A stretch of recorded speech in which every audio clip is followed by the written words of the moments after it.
there, and welcome back to my toy corner. I've got the toy corner back up. I'm pretty much done with the photo shoot that I was working on that was keeping it down, so I'm going to share King Kong from NECA Real Toys with you. This one I think just is hitting the stores right now or recently, and this is the first time I've seen it. So I passed on the Godzilla, but the Godzilla is awesome. It's just it's too big for my collection, but this guy I think can fit in a display somewhere. So taking a look at the box, you get the figure art.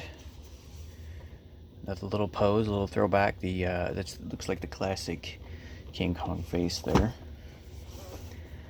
There's various poses. You get the open mouth, closed mouth. Looks like there's two different heads in there.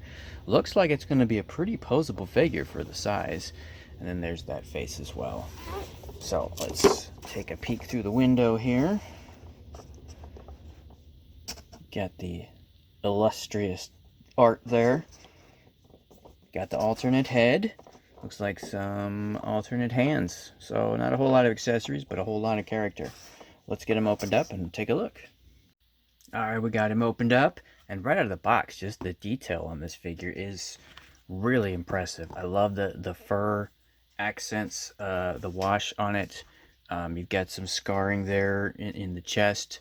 And just some piercing ape eyes. That is just crazy. The mouth, obviously, wide open mouth, but it's got some serious detail. If you can see in the teeth, separate tongue. Again, just those eyes just are what really is getting me. So I would say the only drawback I would think of is maybe if he had a closed mouth head. Especially considering there's only two heads. Here's the really wide, screaming, and also bloody. I would guess attack action head, however you want to say it. Again, great detail. A little bigger canines. I would say much deeper mouth. You can see his uvula. That's just crazy. So and then the head obviously shape is the same. I think it's just a more aggressive mouth. It looks pretty much the same, other than the eyes. Obviously the eyes are more red, and it is a battle, but everything else is the same. So for using the same sculpt, I'm just a little disappointed in that, as I think they could have given you like I said, the extra head with the closed mouth. It's a great figure, but I mean, for only an extra pair of hands that you get, which are these right here, by the way. So again, good detail on the hands. Great job on those. I don't know.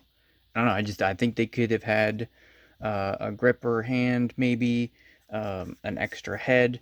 But enough of that. I'm not going to put him down. He's still a phenomenally detailed figure and good size. I'm going to show you some pictures here in a moment so you can get an idea for the scale. I do like that kneecap joint though.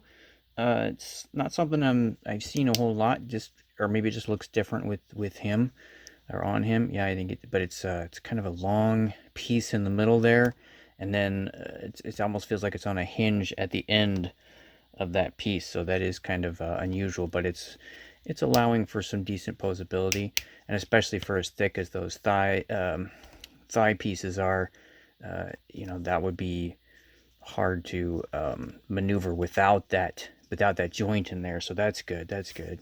And then of course it goes fully around. There is a hinge on the heel, so you can see that spins back and forth and swivels as well. All right, let's take a look at the arms, since I'm obviously not having any luck with that. We have the 360 there. This double bicep trip, I don't know what you'd call that. There's like a hinged piece, and you've got the hinges on top, but that's probably the same thing that's on that leg. It just looks a little bit different because it's hidden on the knee, but yeah, it's probably the same kind of joint. So again, a lot of posability and a really long arm. I mean, if you think about it, proportionately, there's no other character whose arms drag down to their knees. So that hinge that they put there is going to be very helpful. So again, you got the long You got the long arms, which also will probably give me an opportunity to put him in the walking on all fours kind of pose, depending on what the head lets me do. And of course, you can't not have King Kong without him beating his chest. So let's make sure that these wrists can go in, and these biceps will allow. There we go. There we go. That's what I wanted to see. I mean, I would have bought it just for that right there, just for the chest beat. There we go. How about that? All right, so we got the arms, we got the head, we got the waist swivel, the midsection. That's really, wow, really versatile. Look at that. That's all the way over, so that's a good joint there. And he looks like he's got a little piece here, and I'll show you his butt.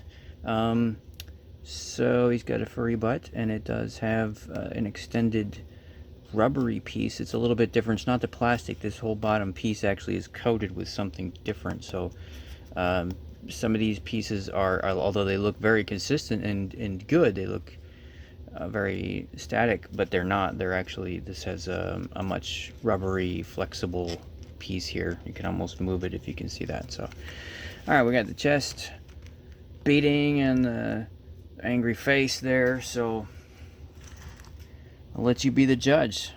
Should we have gotten an extra head, an extra pair of hands? I'll definitely do some photos here, so hang on. That'll be coming up right now. That being said, here's my shoot.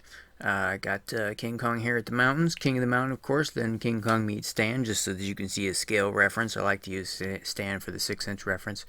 There's that pose I was talking about with the arms on the ground. And then here's a Jaeger meets King Kong. So thanks for watching.